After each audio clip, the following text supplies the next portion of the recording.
Vamos a continuar con la selección y el tema que abordamos es la optimización de la respuesta. Vamos a ver de qué factores depende la respuesta a la selección. Ya vimos que la respuesta generacional se podía expresar de distintas maneras y ahora pues vamos a centrarnos básicamente en lo que será la respuesta anual y veremos cómo distintos factores pueden irse manejando. Tengo que decir que este tema básicamente va a estar referido a lo que es mejora de especies animales. Prácticamente no es aplicable a plantas, a cuya mejora dedicaremos un capítulo más adelante. Como veis, los contenidos, aunque es una lista muy cortita, pues se refieren a la respuesta anual. Hablaremos del concepto de intervalo generacional, de lo que se conoce como vías de transmisión del progreso genético, también cómo se podrán optimizar este progreso y estas vías. Haremos un brevísimo comentario a consideraciones económicas y luego repasaremos algunos métodos de selección que, como veréis, están muy ligados a métodos de evaluación. El objetivo tradicional en la mejora genética y, sobre todo, puesto que se trata de una actividad económica, ha sido maximizar la respuesta por unidad de tiempo y normalmente se tomaba como unidad de tiempo el año. Por lo tanto, lo que se buscaba era maximizar la respuesta anual. No obstante, ahora pues podríamos considerar también otros aspectos importantes, como por ejemplo el preservar la respuesta a largo plazo, y esto implicaría pues un mantenimiento de la diversidad, o lo cual sería lo mismo que intentar controlar el incremento de la consanguinidad. Se podría intentar maximizar la respuesta, pero a la vez que se minimizaba el incremento de la consanguinidad. De hecho, se han desarrollado distintos métodos que, por ejemplo, pues se publicaron en un paper de Avendaño en el año 2004, donde hablaba de Optimum Contribution Methods. Bien, volviendo ya a lo que sería la definición de la respuesta anual, sería la respuesta generacional partido por el intervalo generacional. Fijaos que en este caso vamos a suponer que la superioridad genética e intervalo generacional es igual en ambos sexos. Esto luego lo matizaremos en fórmulas un poco más complejas en las que daremos la posibilidad de que estos parámetros, pues R y L, dependan según los sexos. El intervalo generacional es el tiempo que tardan en pasar los genes de una generación a la siguiente. Para ser ya más precisos y obtener una cantidad numérica, se puede definir como el tiempo que transcurre entre el mismo momento fisiológico, por ejemplo, cuando se aparean los animales o cuando nacen los animales, entre dos generaciones discretas sucesivas. ¿Qué quiere decir generaciones discretas? Pues dos generaciones son discretas cuando solo tienen o contienen individuos de la misma generación, es decir, que en una generación estarían los padres y en la siguiente generación solo tendríamos descendientes. No convivirían, no serían coetáneos para padres, progenitores en general y descendientes. Pero también puede darse el caso de que las generaciones sean solapadas, que es por ejemplo lo que sucede en muchas especies animales y también en la especie humana. En estas generaciones solapadas, donde pueden ser coetáneos individuos de distintas generaciones, el intervalo generacional se mide como la edad media de los padres, de los progenitores, cuando nace la descendencia seleccionada. Pensar que en la especie humana obviamente quitaríamos el concepto de seleccionada, sí que se utiliza el intervalo generacional como concepto demográfico, pero repito, quitaríamos el apéndice de seleccionada, pero en el caso de los animales nos referimos repito, a intervalo generacional como edad media de los progenitores cuando nace la descendencia seleccionada. Vamos a ver un par de ejemplos sencillos que hacen referencia al vacuno de leche, de cómo calcular el intervalo generacional en machos y en hembras. En el caso de los toros lecheros, se necesita hacer lo que se conoce con el nombre de prueba de descendencia, es decir, hacer su valoración genética a partir de la producción de sus hijas. Esto es un proceso que hace que los primeros descendientes pues, de los toros empiecen a nacer cuando estos animales tienen 7 años. Incluso a veces llegan al mercado a los 7 años en la práctica y luego nacen pues, a partir casi de los 8 años. Entonces, si utilizásemos los toros 3 años, es decir, como donadores de semen, esto nos implicaría que la descendencia en promedio pues nacería, si los primeros descendientes nacieron cuando el toro tenía 7 años, luego viene una remesa que lo simbolizamos en el segundo año, que sería cuando el toro tuviera 8 años, y unos terceros, digamos, descendientes que nacerían cuando el toro tuviera 9 años. Entonces el intervalo generacional sería el promedio de estas 3 cifras, que como veis sería 8. Tengo que deciros, y lo veremos más adelante, que este intervalo generacional se ha reducido considerablemente cuando se ha introducido la valoración genómica de los toros lecheros. En el caso de las hembras, en el vacuno lechero suelen tener su primer descendiente seleccionado a los 3 años. Y si tuvieran 4 partos más, eso querría decir que habrían tenido aproximadamente un hijo cada año, de manera que si el primer hijo seleccionado nace a los 3, el siguiente a los 4, el siguiente a los 5, a los 6 y a los 7 años, pues el intervalo generacional promedio sería la suma de estas 5 cantidades divididos por 5, es decir, nos daría 5 años.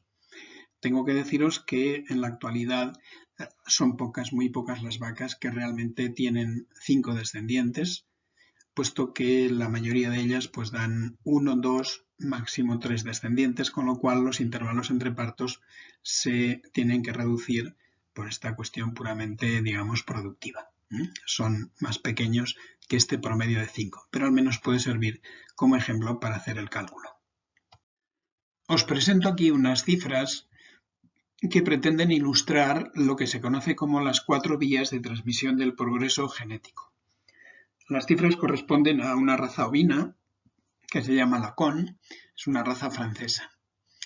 Estas 4 vías de transmisión del progreso genético resultan del hecho de que la presión de selección y el intervalo generacional pueden variar entre machos y hembras y pueden variar en función, digamos, de que uno de los sexos pues recibe genes que son de su mismo sexo, o sea, de progenitores del mismo sexo o progenitores del otro sexo, del progenitor del otro sexo, que han sido seleccionados con distinta presión de selección y a su vez esto también ha ido emparejado con un diferente intervalo generacional.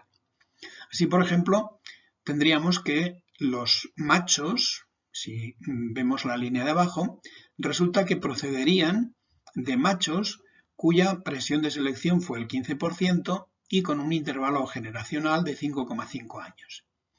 En cambio, las hembras serían hijos de machos que tuvieron una menor presión de selección, fue esta presión de selección del 33% y también un intervalo generacional un poquito más pequeño, 4,9 años.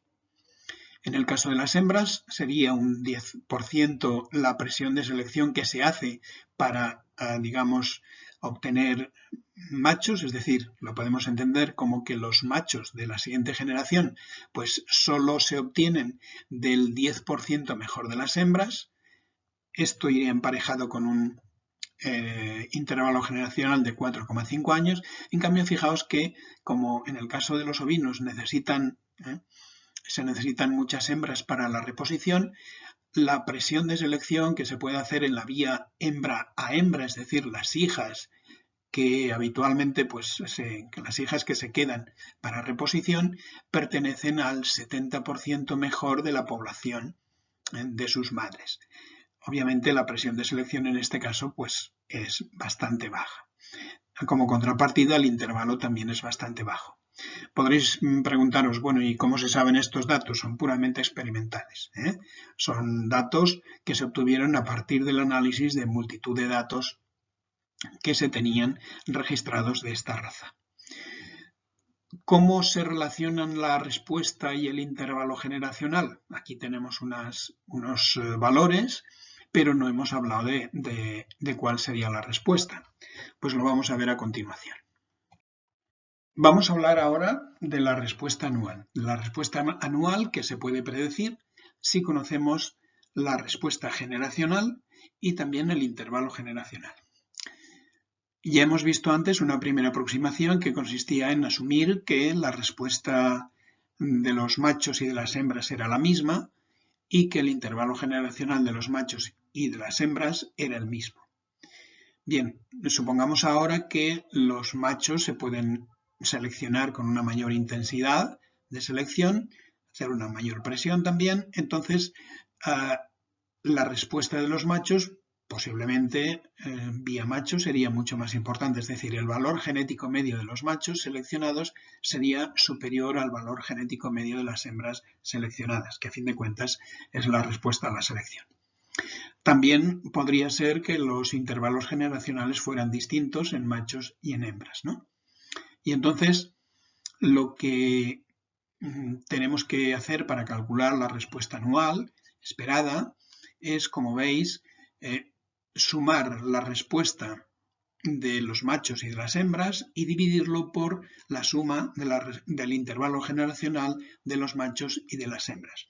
Esto es así porque nos lo demostraron Dickerson y Hassen en el año 1944 y si alguien quiere ver esta demostración la puede encontrar en el libro pequeñito, en el libro amarillo que escribí pues hace unos cuantos años.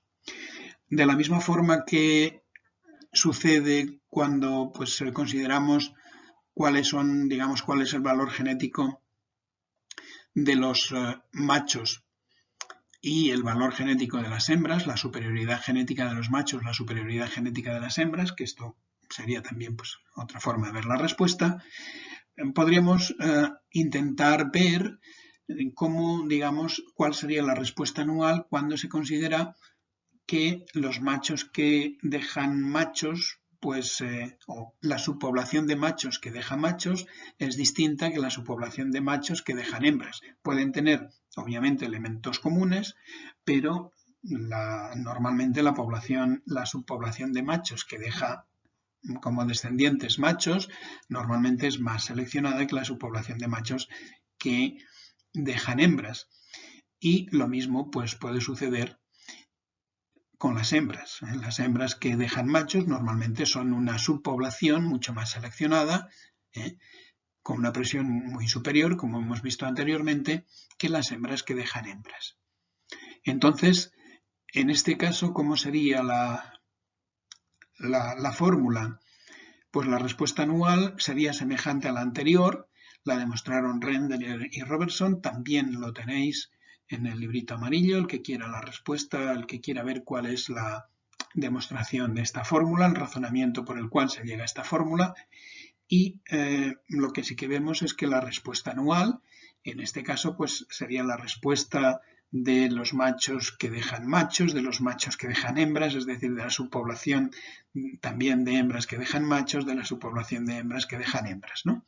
Y esto dividido por los intervalos generacionales respectivos. Simplemente tengo que añadir que estas fórmulas tienen sentido en un contexto asintótico, pero son las que habitualmente se utilizan para comparar lo que serían distintos programas de selección. Aquí continúa la diapositiva anterior y es básicamente un resumen. Fijaos que el progreso genético anual sería equivalente a la superioridad promedio de los padres o abuelos seleccionados dividida por el intervalo generacional medio de los diferentes padres o abuelos. Fijaos que en las fórmulas de la diapositiva anterior no aparecía este promedio, sino que en los dos, en numerador y en denominador, aparecía como sumatorio. Pero si este sumatorio lo dividís por la primera fórmula por 2, tanto numerador como denominador, y en la segunda por 4 veréis que tendríais los promedios. Lo que sí que es importante es ver que no se van a promediar las respuestas anuales de cada vía. Es decir, que si nosotros tenemos dos vías, de vía machos, vía hembras, lo que no hay que hacer es calcular la respuesta la respuesta anual en los machos, luego calcular la respuesta generacional por la vía de las hembras y promediarlas. No, lo que hay que hacer es sumar las respuestas generacionales de machos y hembras, dividirlas por el sumatorio de la respuesta del intervalo generacional de machos y hembras. Como os he dicho, ambas expresiones permiten comparar el progreso genético que se espera asintóticamente en distintos programas de selección, y ello tendría en cuenta los intervalos generacionales, las intensidades de selección y la precisión de la predicción. Fijaos que estas fórmulas son válidas también para los programas en los que se utiliza la selección genómica o la predicción genómica, puesto que básicamente sí que cambian los intervalos generacionales, las intensidades de selección pueden variar menos y las precisiones de la predicción, sobre todo en distintos subgrupos de la población, pueden verse claramente aumentadas. Como hemos comentado, por razones económicas, el objetivo de la mejora es maximizar la respuesta por unidad de tiempo, normalmente los años. Entonces, ya habíamos visto que la respuesta anual era la respuesta generacional dividido por el intervalo generacional. La respuesta anual se puede expresar de una forma, digamos, general, como el producto de la intensidad de selección por la precisión del índice que se ha utilizado, la precisión del método de selección, y finalmente por la desviación típica aditiva. Esta desviación típica aditiva, en principio, asumiremos que será constante, no tendremos capacidad de modificarla, pero sí que podríamos jugar con las intensidades de selección, con las precisiones de los métodos y también con los intervalos generacionales. Lo que habría que hacer sería buscar una combinación óptima de estos tres componentes de intensidad de selección, de precisión y de intervalo generacional. Esta combinación óptima normalmente se hace a través de simulaciones que puede ser determinista, como es la que haremos, por ejemplo, en la práctica 6, o bien puede ser con componentes aleatorios. Bien, no entraremos en este segundo apartado de simulaciones con componentes aleatorias, estocásticas, simulaciones estocásticas, puesto que, digamos, añaden un nivel de complejidad que es superior a lo que creo que debe ser el objetivo de este curso.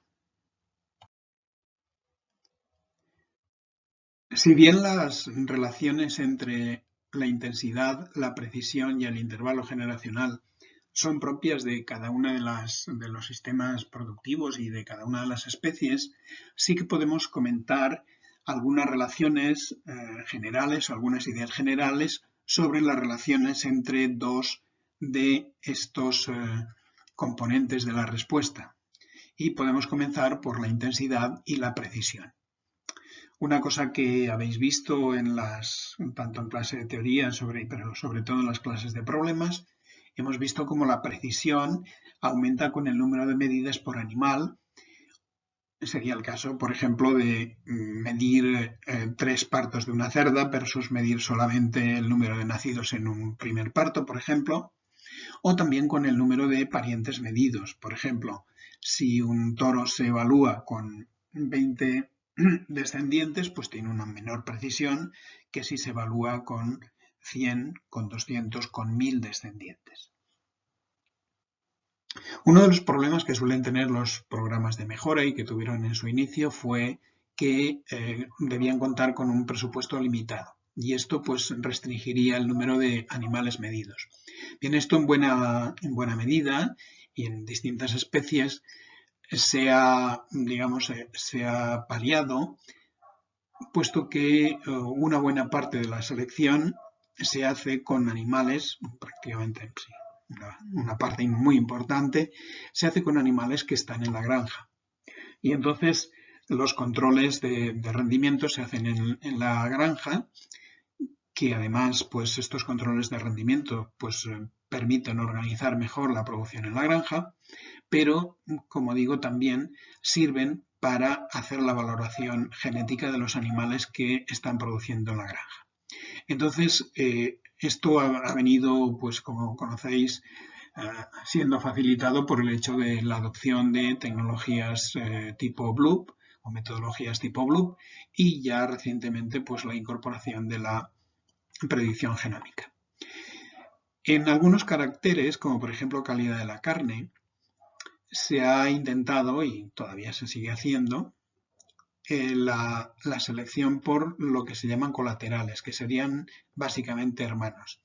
Entonces, en este caso, pues si estamos hablando de caracteres de calidad de la carne, se evaluaba al individuo por la calidad de la carne de sus hermanos. Bueno, pues esto, pues aparte de que pueda ser un método más o menos cruento, que implica sacrificio de los animales, lo que hace claramente es que como una buena parte de los animales de los que disponemos se utilizan para, digamos, se tienen que sacrificar para que pueda ser o no seleccionado un hermano suyo en función de su valor mejorante, pues lo que implica es una disminución de la intensidad de selección.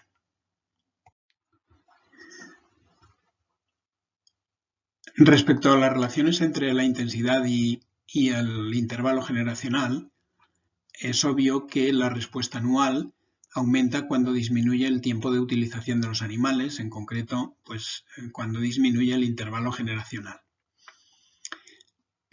También esto que tiene esta ventaja va a hacer disminuir el número de descendientes disponibles que serán o que podrían ser candidatos a la selección, y esto haría que disminuyera la intensidad de selección.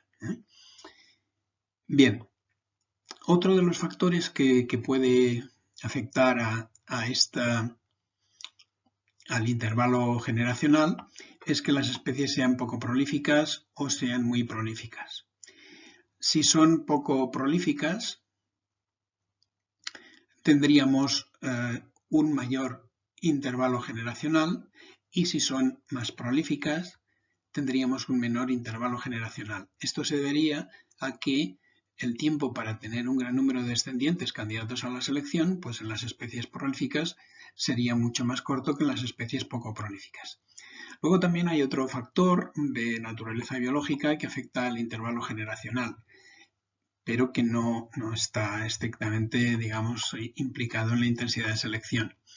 Y es la edad a la que tienen descendientes las hembras por primera vez, las hembras y obviamente los machos.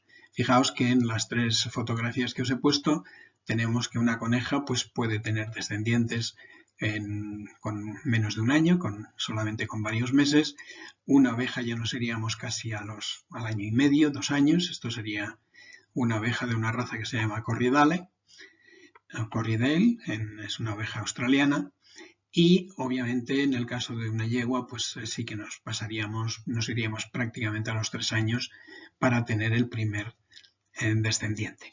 Pero lo importante es que nos demos cuenta que utilizar poco tiempo los animales, si la prolificidad es baja, pues nos va a llevar a que la intensidad de selección sea relativamente pequeña, y entonces la respuesta generacional y por tanto la respuesta anual pues sea relativamente baja.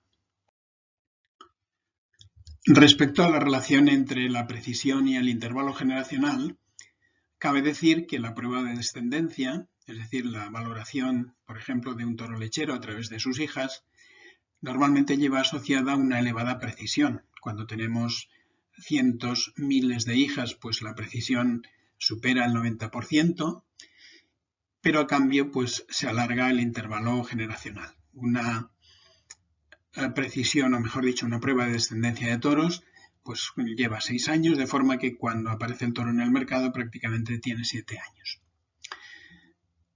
Por otra parte, esto que puede ser interesante pues en la especie bovina, o era interesante en la especie bovina, porque luego os comentaré cómo es la actualidad,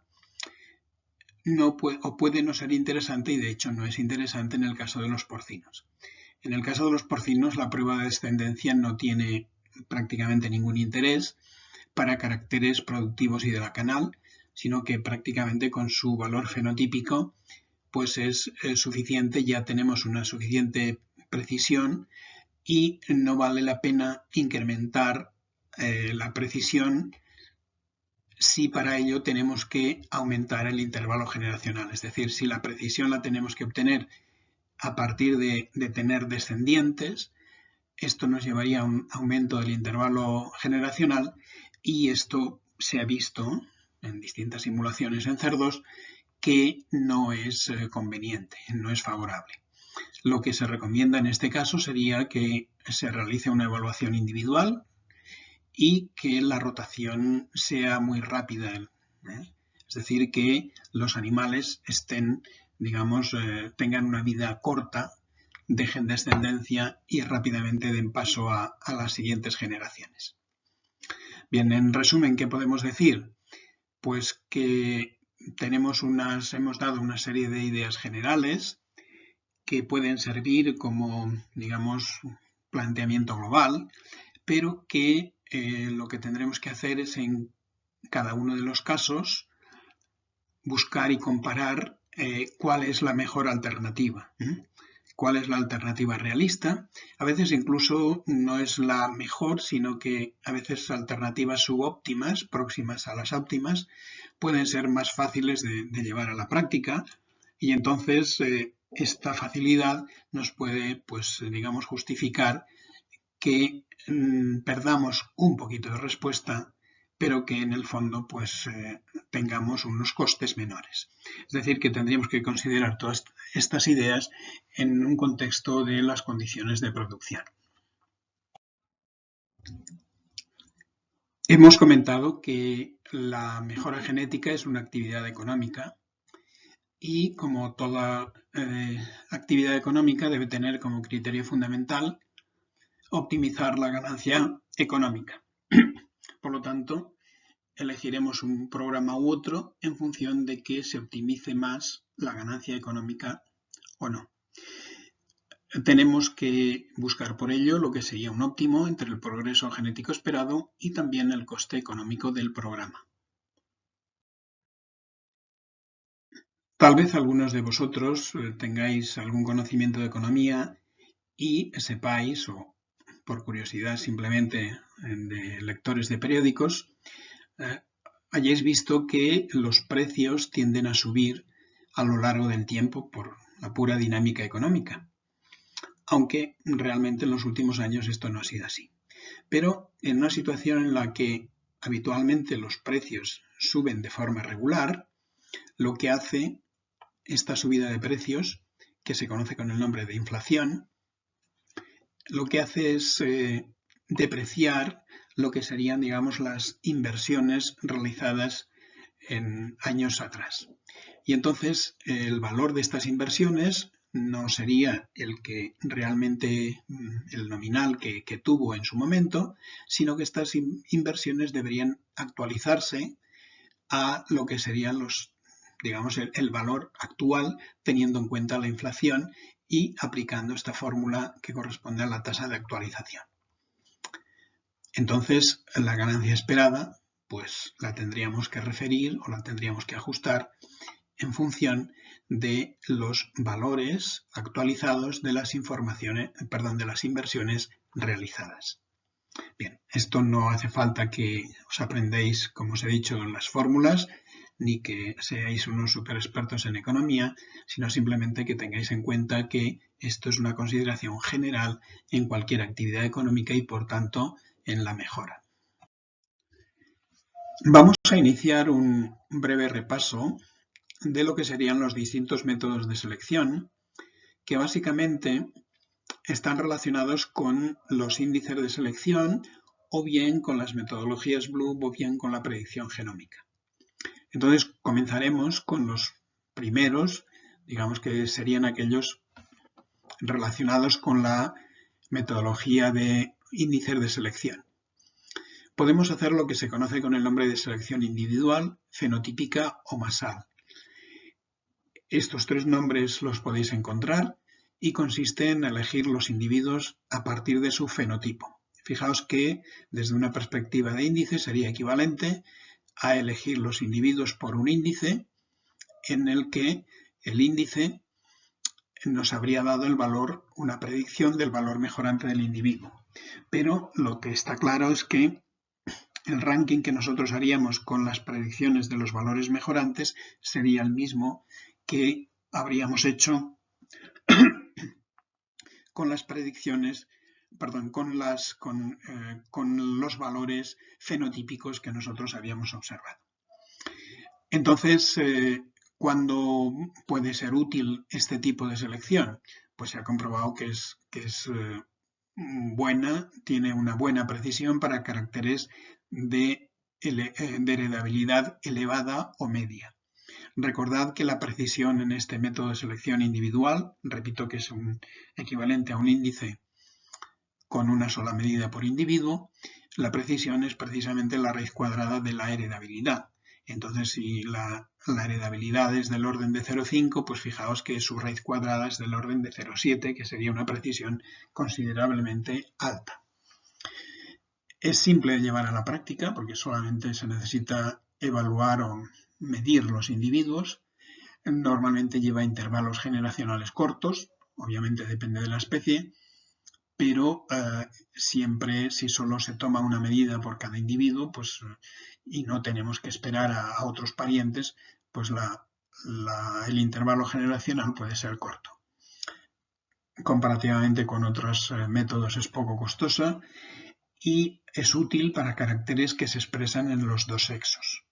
Con lo cual, fijaos que es un método de selección que se deberá utilizar siempre que sea posible. Es decir, si por mucho que tengamos otros métodos de selección que a lo mejor pues, nos podrían dar una mayor respuesta, pues a veces cuando comparas la complicación y el coste de estos métodos alternativos, pues no compensa el hacer estos métodos, como digo, alternativos frente a hacer un método de selección mucho más simple.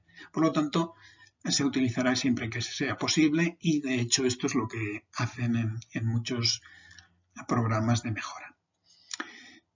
Otra alternativa de otro método de selección es la selección genealógica, que consiste en hacer un índice a partir del fenotipo de los dos progenitores. Básicamente también en el caso de que vayamos a Bloom, hablaremos en el contexto de Bloom de selección genealógica cuando lo que hacemos es predecir los valores mejorantes de los dos progenitores y el valor mejorante de un individuo descendiente de estos dos progenitores pues sería la semisuma de sus valores mejorantes. Bien, esta predicción genealógica, como digo, lleva a la selección genealógica, que en general es menos precisa que la selección individual, y esto está referido a una determinada heredabilidad. Por otra parte, permite la elección temprana de los reproductores, lo cual acortaría el intervalo generacional. Aquí os puedo decir, pues bueno, si eligiésemos, por ejemplo, toros lecheros, nada más nacer, pues podrían tener descendientes, como os he dicho, hacia los 24 o 26 meses, ¿no? En cambio, si tenemos que esperar a que los toros tengan descendientes para conocer su valor mejorante, pues tendríamos que llevar, digamos, ir a un intervalo generacional que sería como mínimo de 7 años. Posiblemente seguirían los 8 o los 9. Como veis, la selección genealógica sería el primer criterio para elegir futuros candidatos.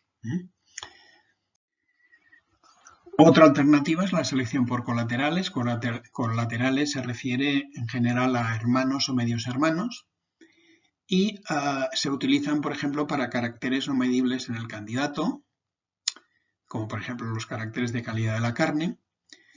Normalmente cuando las heredabilidades son bajas y cuando se tienen familias numerosas. Fijaos que esto está limitado, por ejemplo, pues a especies como los cerdos que tienen una elevada prolificidad. No tendrían demasiado interés en especies cuya prolificidad, como por ejemplo en el vacuno, es muy baja.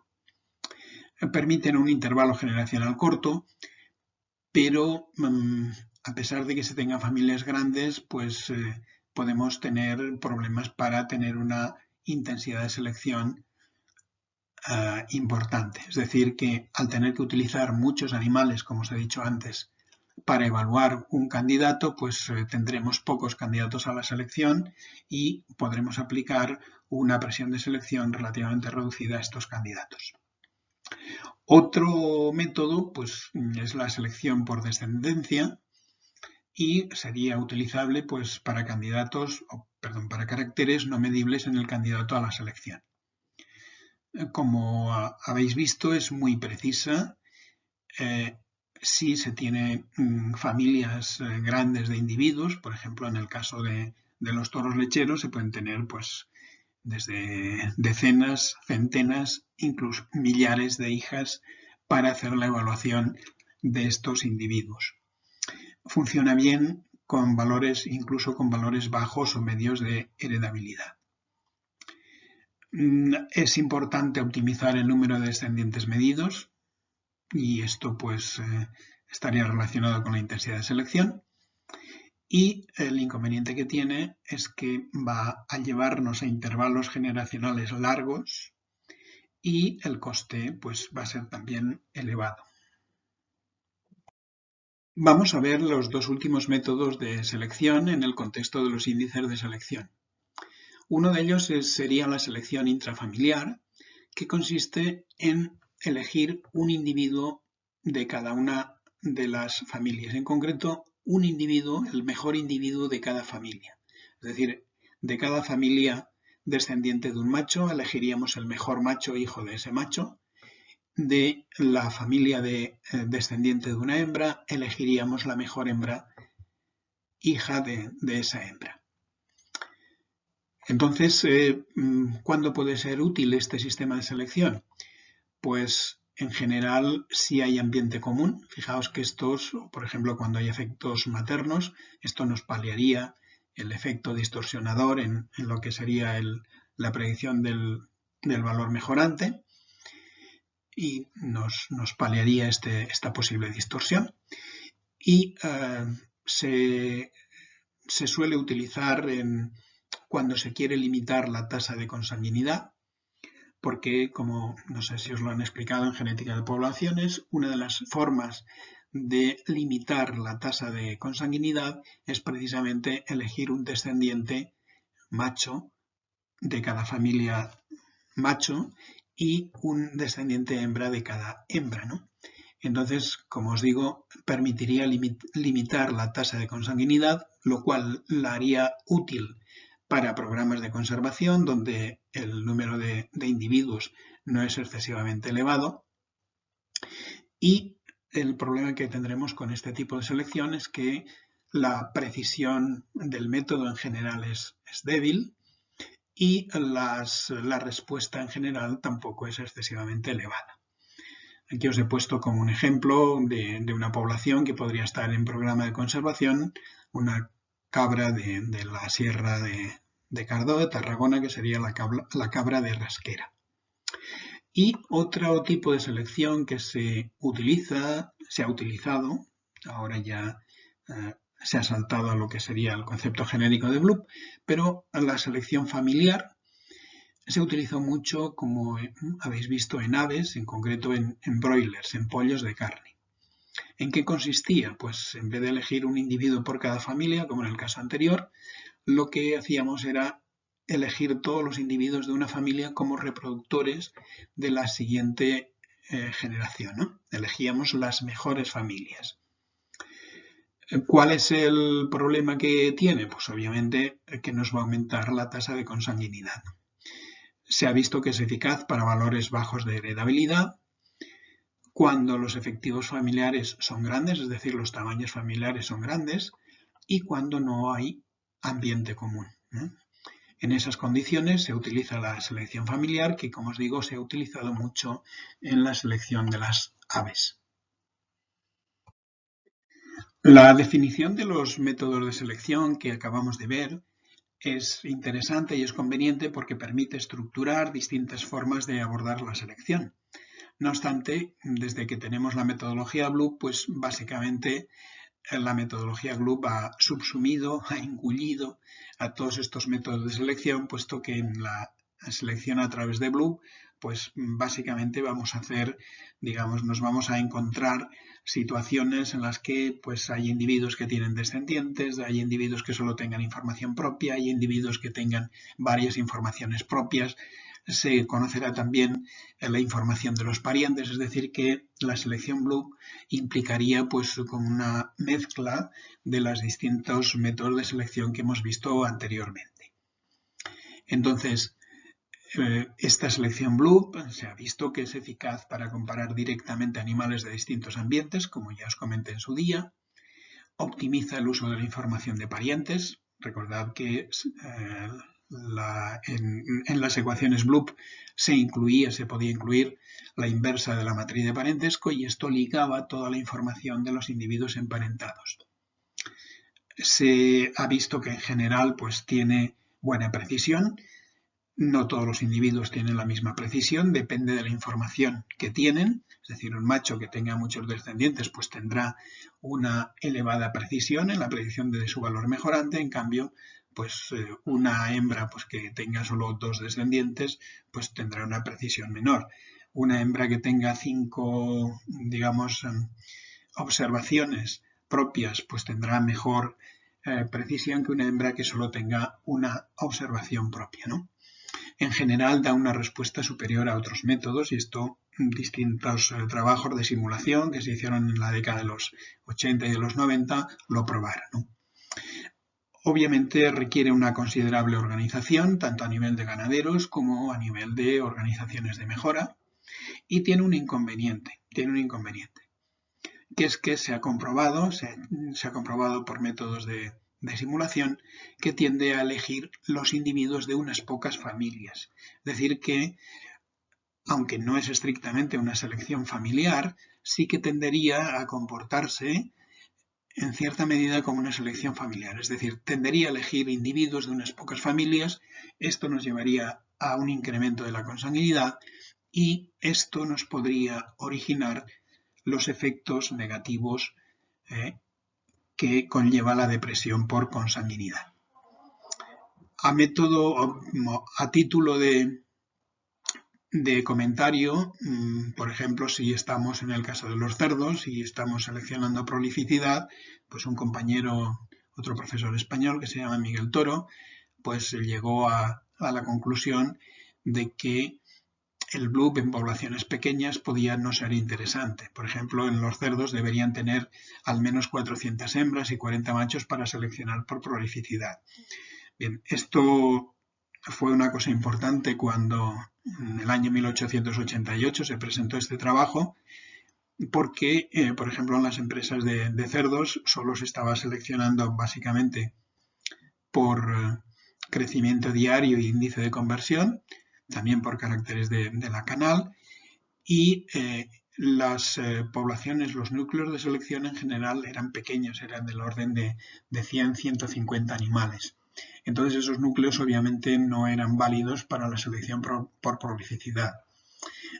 30 años o 20 y tantos años después, sí, prácticamente 32 años en concreto después, la situación es que el uso del GLUB se ha generalizado para la selección de caracteres de calidad, perdón, de la prolificidad y también para los demás caracteres. Y entonces los núcleos se han hecho muchísimo más grandes. Ya no se trabaja en las empresas, por ejemplo, de producción porcina, de selección porcina, con núcleos de 100-150 hembras y 10-15 machos, sino que ahora se trabaja con núcleos de miles de reproductores. Núcleos que están perfectamente controlados y en los cuales se miden una enorme cantidad de caracteres. Una conclusión importante sería que cuando se hace selección GLUB sí que da una respuesta superior a otros métodos, pero cuidado que si no lo hacemos bien podríamos no necesariamente maximizar la respuesta a largo plazo. Es decir, a corto plazo obtendríamos unos resultados excelentes, a largo plazo a lo mejor estos resultados podrían no ser los esperados.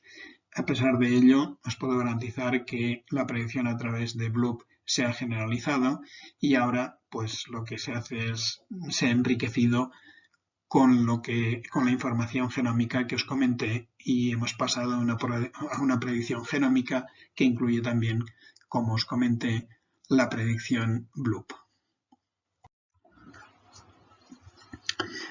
Otra posibilidad para seleccionar los animales es utilizar la selección genómica. En concreto, en el caso del vacuno de leche, como digo aquí, se están aplicando dos estrategias, pero en ambas la evaluación genómica se realiza por el procedimiento que vimos de dos etapas, es decir, una primera etapa en la que se estiman los efectos de los SNPs y a partir de estos efectos de los SNPs se entra en una segunda etapa que consiste en predecir el valor mejorante de los individuos en función de sus genotipos. Pues bien, en este contexto, en el vacuno de leche se están aplicando dos estrategias. La primera, preseleccionar los toros jóvenes que entrarán en pruebas de descendencia, es decir, que se tendrán hijos y en concreto hijas y a partir de estas hijas pues se evaluarán.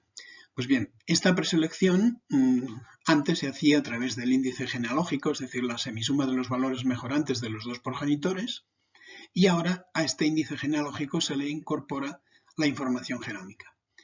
¿Qué se gana con esto? Pues se mejora considerablemente la precisión de la predicción respecto a lo que era el índice genealógico. Otra alternativa es ofertar semen de toros jóvenes, a partir del año, más bien a partir de los 15 meses, que tienen únicamente selección o evaluación genómica, es decir, valor mejorante predicho, estimado a través del conocimiento de sus genotipos, de sus SNPs. En este caso, se sacrifica precisión respecto al anterior, pero a cambio se reduce el intervalo generacional. Cuidado, que cuando digo se sacrifica precisión, quiero decir que la precisión no es del orden del 0,90 y algo, como puede ser cuando se hace el procedimiento A, es decir, selección, preselección de toros jóvenes y luego se hace una prueba de descendencia. Pues bien, cuando se hace todo este procedimiento, la precisión de un toro evaluado puede estar muy próxima a 1, superior a 0,90 y algo. En el caso B, donde no se hace prueba de descendencia, se sacrifica precisión, veremos que se sitúa en torno a 0,7, pero a cambio se reduce mucho el intervalo generacional. Esto lo vamos a comprobar con datos en la siguiente diapositiva. Otra alternativa son lo que se realiza en las empresas principales de porcino, ahora ya son unas pocas a nivel mundial, las que hacen la mejora de los cerdos de todo el mundo. En este caso lo que hacen es realizar una evaluación que combina información genómica, fenotípica y genealógica, que si recordáis denominamos single step, que era una especie de Bloop, en el que en la matriz de parentesco se incluía tanto información genómica como información genealógica. La ventaja de esta metodología con respecto a la metodología Bloop previa, que solo incluye información genealógica, consiste en que esta metodología de single step supone una mayor exactitud de la matriz de parentesco y con ello una mayor respuesta. Aquí vemos datos relativos al vacuno lechero y simplemente con esto os quiero confirmar con estas dos gráficas algo que se ha comentado previamente. Bien, cuando se trabajaba en lo que era la preselección de los machos, de los toros que iban a entrar en prueba de descendencia, y esta preselección se hacía a partir del valor mejorante de los dos padres, la precisión, lo que aquí llaman reliability, que es una forma de medir la precisión, como digo, la precisión, la reliability, estaba en torno a 0,38. Cuando se empezó a implementar la selección genómica, que esto fue por primera vez en el año 2009, pues esta esta reliability pasó en poco tiempo a ser en promedio de en torno a 0,72, 0,74. Con lo cual vemos que la selección genómica pues incrementaba ya la precisión incluso de los animales que se seleccionaban tempranamente, aunque no tuviera otro tipo de información y aunque no tuvieran prueba de descendencia. Eso por una parte. Por otra parte, lo que se ha visto también es, o se ha confirmado, que se rebajaba el intervalo generacional. Fijaos, aquí tendríamos que en el año 2007 los toros entrarían en el mercado aproximadamente a los 7 años, incluso un poquito más en el 2008, pero luego veis cómo va bajando. Esto, fijaos que en la zona de 2009, 2010, 2011 es cuando se empezó a aplicar la selección genómica y cuando a partir del 2012 pues ya estaría bastante implementada. Entonces vemos cómo, por ejemplo, en el año 2014 la entrada en el mercado de un toro recién seleccionado pues se producía pues en torno a los 30 meses, unos 2 años y medio. Fijaos que esto contrasta con la entrada en el mercado de un toro comprobado, con prueba de descendencia, que se hacía aproximadamente a los 7 años. Es cierto que con estos toros pues podían llegar al mercado con una reliability, o sea, con una precisión que estaría en torno a 0,90 y tantos, y en cambio aquí pues llegarían con una precisión de en torno a 0,72, 0,74. Pero a cambio lo que hacíamos era disminuir pues prácticamente a la tercera parte lo que era el intervalo generacional, con lo cual pues la ganancia en respuesta es clara y contundente. Aquí quiero mostraros por curiosidad lo que es la ficha de un toro genómico, tanto en caracteres de producción como caracteres funcionales, aunque no entraré en detalle de qué es cada una de estas cosas. Un toro genómico es la denominación que reciben aquellos toros que han sido evaluados genómicamente por el procedimiento, pues en este caso, como os he dicho, del double step o doble etapa que os comenté en su día. Por cierto, que no os fijéis en el animal que tenéis aquí, que no es el toro, sino es su madre, porque no siempre se ponen los toros, sino que es una costumbre curiosa, sobre todo en los americanos, poner la foto de su madre. Esto, por cierto, que corresponde a una de las grandes empresas de selección de toros, que se llama Accelerated Genetics, es una empresa americana. Entonces, ¿cómo identificamos que es un toro genómico? Bueno, pues es muy sencillo porque fijaos que aquí vemos USDA, este es el Departamento de Agricultura de los Estados Unidos, es United States Department of Agriculture, y dice Sire Genomic Evaluation, es decir, la evaluación genómica del macho. Y fijaos que nos dice que tiene 0 hijas y tiene, obviamente están en 0 rebaños. ¿Esto qué implica? Pues que estos valores que tenemos aquí referentes a lo que son valores mejorantes, en concreto la mitad del valor mejorante respecto a leche, respecto a proteína, respecto a grasa y a otros caracteres que están aquí, que no entraré en detalles, pues veis que son valores que se han estimado, pero que en cambio pues no se tienen hijas y se han tenido que estimar estos valores pues a partir de sus genotipos, a partir de los SNPs que han sido evaluados. No entraré en demasiados detalles, simplemente quiero que veáis que los toros también se evalúan para caracteres de tipo. Son una serie de características que se evalúan de visu por una serie de calificadores que están muy entrenados y que son capaces de, cuando ven un detalle concreto que tienen que evaluar, saben si tienen que poner pues, una puntuación u otra, una puntuación que suele oscilar entre 0 y 10.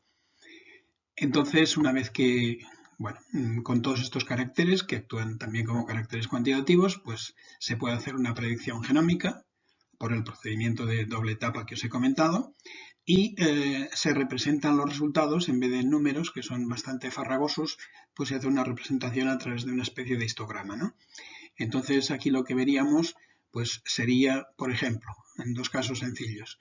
En el caso de la estatura, este individuo tendría o tendería a tener hijas que serían más altas que la media, En cambio, por ejemplo, tendería a dar, si nos fijamos en la última raya que está a la izquierda, que hace referencia a la longitud de los pezones, pues tendería a dar pezones más cortos, considerablemente más cortos que la media de la población.